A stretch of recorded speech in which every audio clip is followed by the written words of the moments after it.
वैद्युत आवेश एवं वैद्युत क्षेत्र। तो वैद्युत आवेश के बारे में हम पहले भी पढ़ चुके हैं, लेकिन मैं यहाँ भी आपको बता दूंगी, थोड़ा सा समझा दूँ। तो वैद्युत आवेश इलेक्ट्रिक चार्ज, इसके बारे में हम पिछली कक्षा में पढ़ चुके थे। तो वैद्युत आवेश ईसा से 600 वर्ष पूर्व यूनानी दार्शनिक थे थेब्स। उन्होंने देखा कि जब अंबर नामक पदार्थ को ऊन से रगड़ा जाता है तो वह हल्की वस्तुओं को यानी धूल के कण, तिनके, इनको अपनी ओर आकर्षित करने लगता है, यानी उनको आकर्षित करने का गुण उसमें आ जाता है। तो ये ईसा से 600 वर्ष पूर्व यूनानी दार्शनिक ने बतलाया था, लेकिन लगभग 2000 वर्ष तक इस पर किसी ने विचार नहीं किया, ना कोई महत्व दिया। जो बात थेब्स ने कही थी 2000 वर्षों तक इस पर किसी ने कोई महत्व नहीं दिया। सन 1600 में इंग्लैंड के डॉक्टर गिलबर्ट इन प्रयोगों के आधार पर यह पता लगाया, उन्होंने कई प्रयोग किए और प्रयोगों के आधार पर यह पता लगाया कि अंबर के अलावा भी और भी पदार्थ हैं जो रगड़ने पर इस तरह के गुण प्रदर्शित करते हैं, जैसे कांच है, एबोनाइट है, गंधक है, लार आदि। ऐसे पदार्थ जो रगड़े जाने पर हल्की वस्तुओं को आकर्षित करने लगते हैं, यानी उनमें भी ये गुण आ जाता है। तो पदार्थों में यह गुण किसके कारण उत्पन्न हो रहा है? रगड़ने के कारण। इसका मतलब घर्षण के कारण इन गुणों को पदार्थ प्राप्त कर रहे हैं। तो यह गुण घर्षण के कारण या रगड़ने के कारण उत्पन्न हो रहा है। तो इस गुण को प्राप्त कर लेने पर पदार्थ वैद्युतमय कहलाते हैं। तो इस गुण को प्राप्त कर लेने के बाद पदार्थ जो होंगे वो कैसे कहलाएंगे? वैद्युतमय। तथा वह कारण जिससे कि उनमें यह गुण उत्पन्न होता है वह वैद्युत कहलाता है। तो वह कारण कौन सा कारण होगा? वो जिससे कि उनमें यह गुण उत्पन्न होता है वैद्युत कहलाता है। वैद्युतमय होने पर पदार्थ आवेश ग्रहण करता है। इसका मतलब ये होगा कि पदार्थ आवेशित हो जाता है। तो पदार्थ में कौन सा गुण आ जाए? यानी वस्तुओं को आकर्षित करने का। तो वह कारण जिसमें कि उनमें यह गुण उत्पन्न होता है वो वैद्युत कहलाता है। तो सीधी सी बात है, वस्तुएं वैद्युतमय हो जाती हैं और वैद्युतमय होने पर पदार्थ आवेश ग्रहण कर लेता है। इसका मतलब पदार्थ आवेशित होगा। अब आवेश के प्रकार भी होंगे। तो धन तथा ऋण आवेश, धन तथा ऋण आवेश, यानी पॉजिटिव एंड नेगेटिव चार्ज।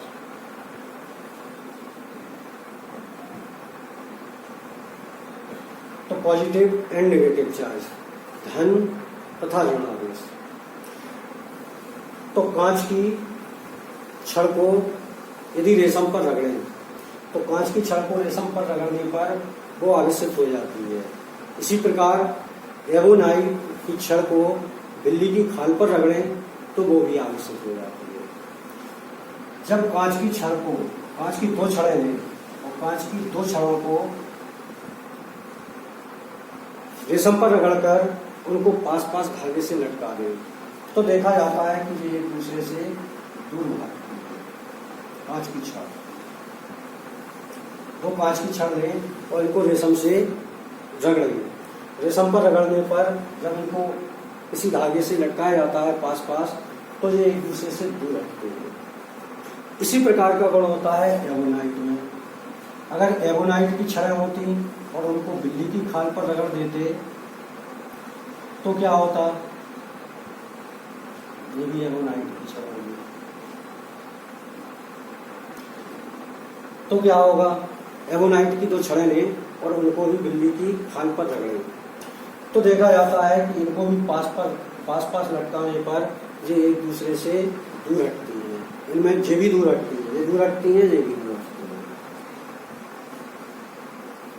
है। यदि रेशम पर कांच की छड़ को रगड़कर एक धागे से लटकाएं और इसके पास ही एक एमोनाइट की छड़ लटका दें, इसको किस पर रगड़ें? बिल्ली की खाल पर, तो देखा गया कि ये एक दूसरे को आकर्षित करने लगती है। तो इसका मतलब ये एक दूसरे को क्या करेंगी? आकर्षित करने लगती है। तो इसका मतलब कि आवेश दो प्रकार के होंगे। इसका मतलब यही तो था कि आवेश कैसे होंगे? दो प्रकार के। जब कांच की दो छड़ें एक समीप लटका रहे थे तो वो दूर हट रही थी। एमोनाइट की दो छड़ों को बिल्ली की खाल पर रगड़कर लटकाया गया तो भी वो दूर हट रही थी। लेकिन जब कांच की छड़ को रेशम पर और एमोनाइट की छड़ को बिल्ली की खाल पर रगड़कर पास लटकाया गया तो फिर वो एक दूसरे की ओर आकर्षित होती थी।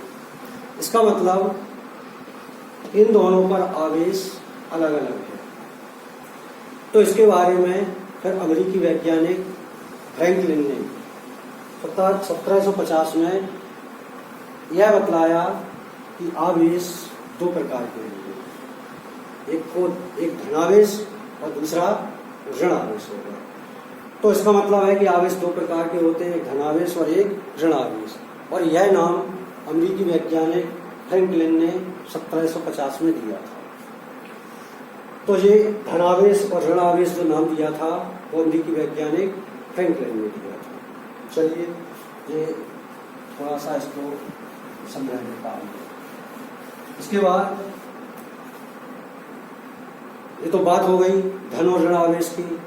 तो इसका मतलब ये था कि एक छड़ पर धनावेश होगा और एक छड़ पर ऋण आवेश। तो जब दोनों पर आवेश समान था, दोनों छड़ों पर, तब वो एक दूसरे से दूर हट रही थी। इसका मतलब है कि समान आवेश में प्रतिकर्षण होता है, रिपेल होगा। जबकि जब कांच की छड़ों को रेशम पर रगड़कर लटकाया गया तो क्या होगा? वो एक दूसरे से दूर हट रही थी क्योंकि दोनों छड़ों पर समान आवेश था।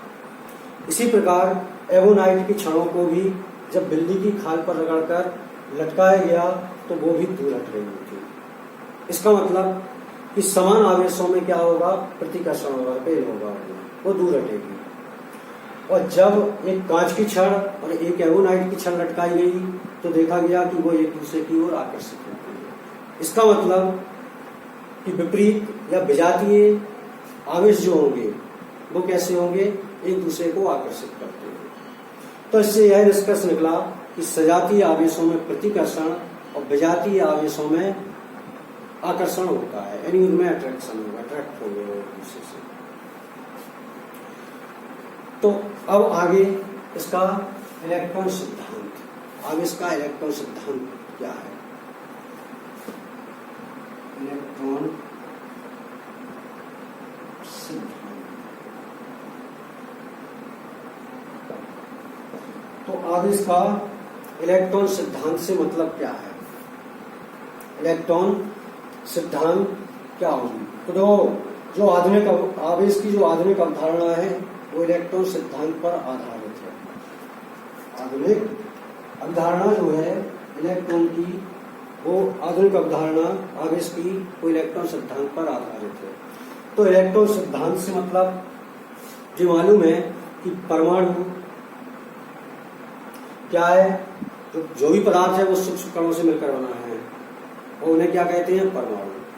परमाणु का जो बीच का भारी भाग होता है वो भारी होता है, यानी कह सकते हैं बीच का भारी भाग होता है जिसमें प्रोटॉन और न्यूट्रॉन उपस्थित होते हैं।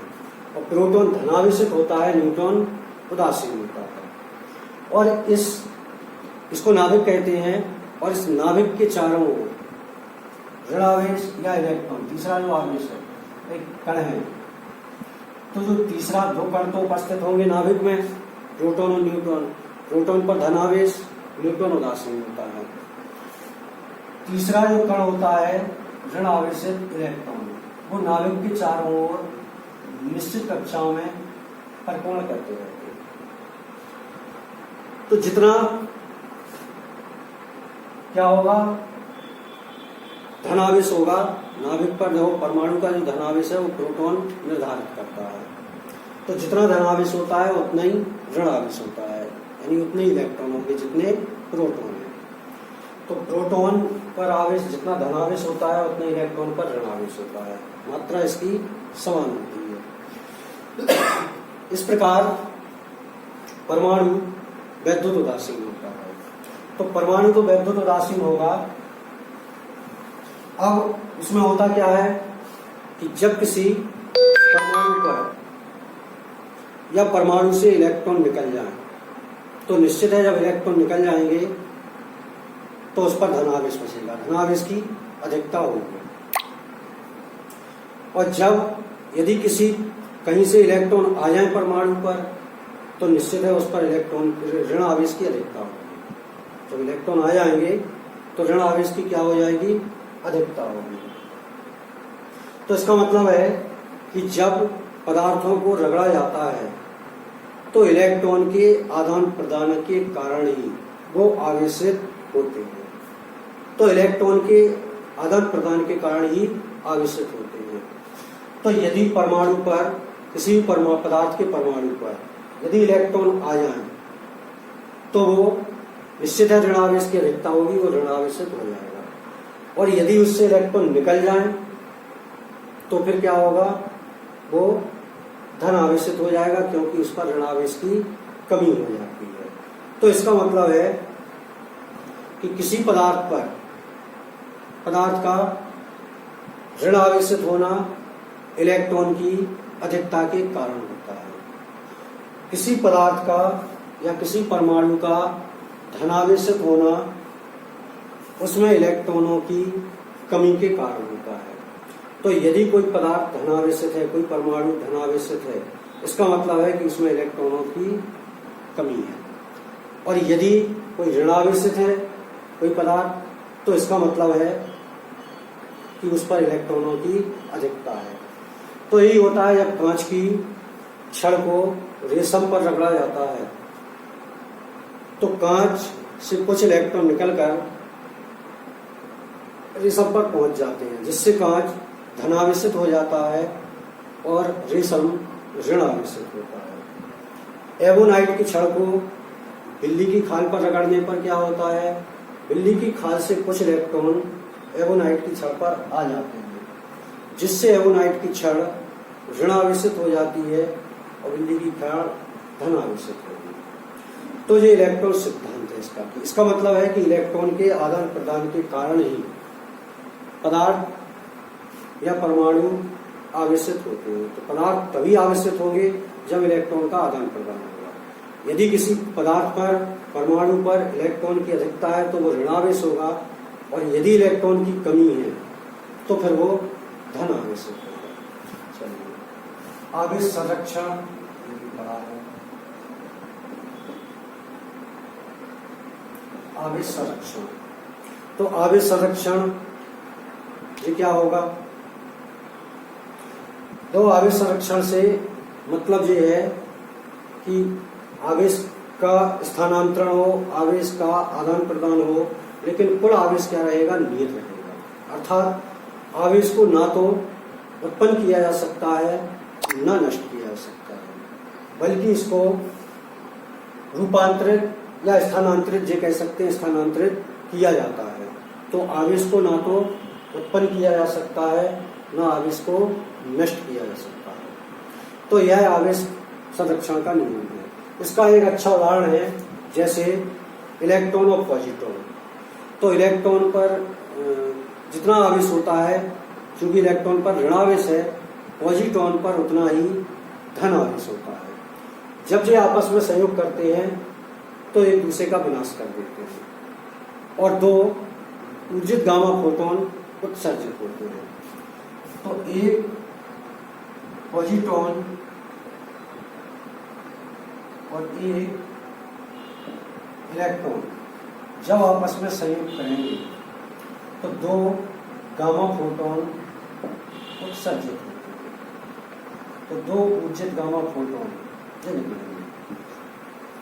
तो इसमें क्या होगा, कुल आवेश पहले भी 0 था, प्लस माइनस 0 होगा, और बाद में जब इनका विनाशी हो गया और गामा ऊर्जित गामा फोटोन निकले, ऊर्जा उत्सर्जित हुई, तो वहां भी कुल आवेश क्या होगा, 0 होगा। तो ये आवेश संरक्षण का एक सबसे अच्छा उदाहरण है। चलिए आगे, अब आगे बात करते हैं मूल आवेश की। आवेश हो गया मूल आवेश। तो मूल आवेश जी क्या होगा, मूल आवेश।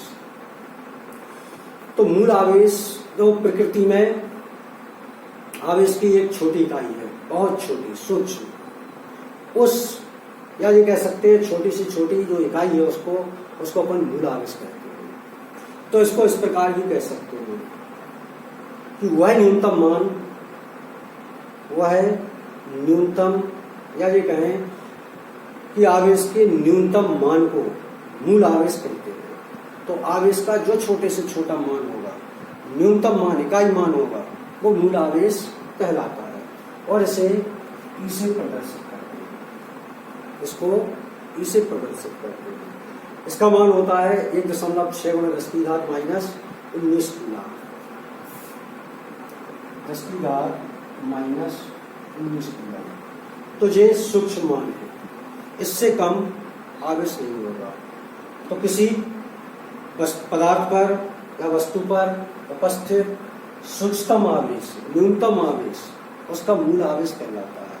तो प्रकृति में आवेश की न्यूनतम या इकाई मान को मूल आवेश कहते हैं। तो आवेश के न्यूनतम मान को मूल आवेश कहेंगे। आवेश का क्वांटीकरण या परमाणुकता।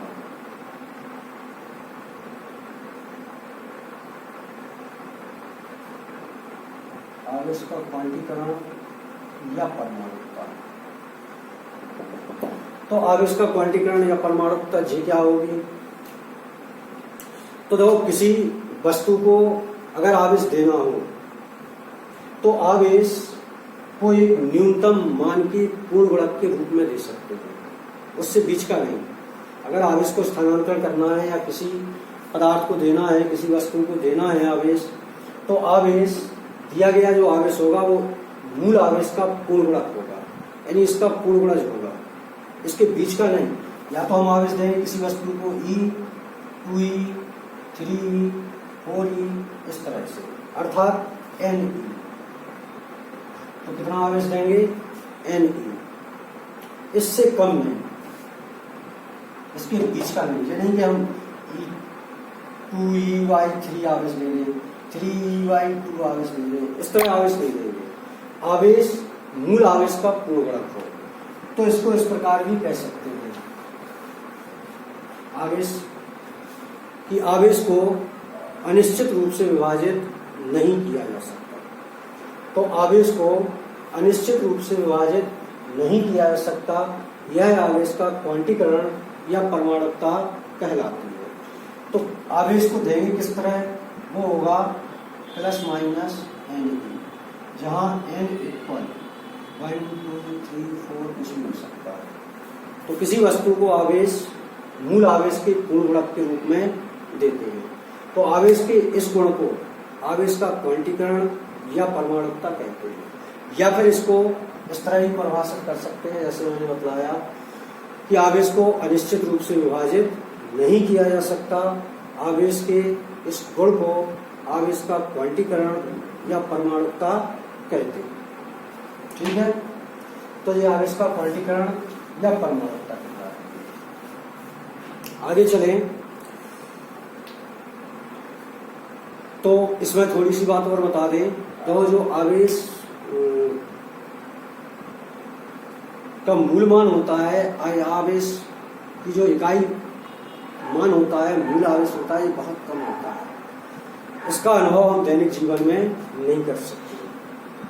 ठीक है, तो जो मूल आवेश होता है इसका मान बहुत कम होता है और दैनिक जीवन में इसका अनुभव नहीं कर सकते। जैसे मान लो कोई एग्जाम्पल मतलब ही है, अगर 100 वाट का एक साधारण बल्ब ले लें तो 100 वाट के साधारण बल्ब की तंतु से 1 सेकंड में 3 गुणित 1 सेकंड में 3 गुणित 10 की घात 18 इलेक्ट्रॉन एक सिरे से प्रवेश करते हैं।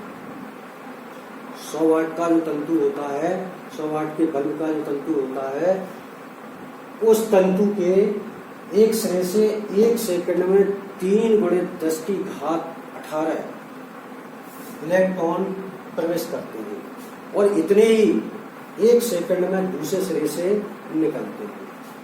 तो इसलिए इसका मतलब मूल आवेश बहुत कम है और इसलिए उसका अनुभव दैनिक जीवन में नहीं होता है। चलिए आगे।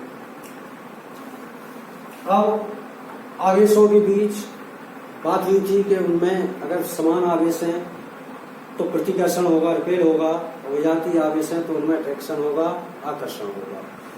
तो इस आधार पर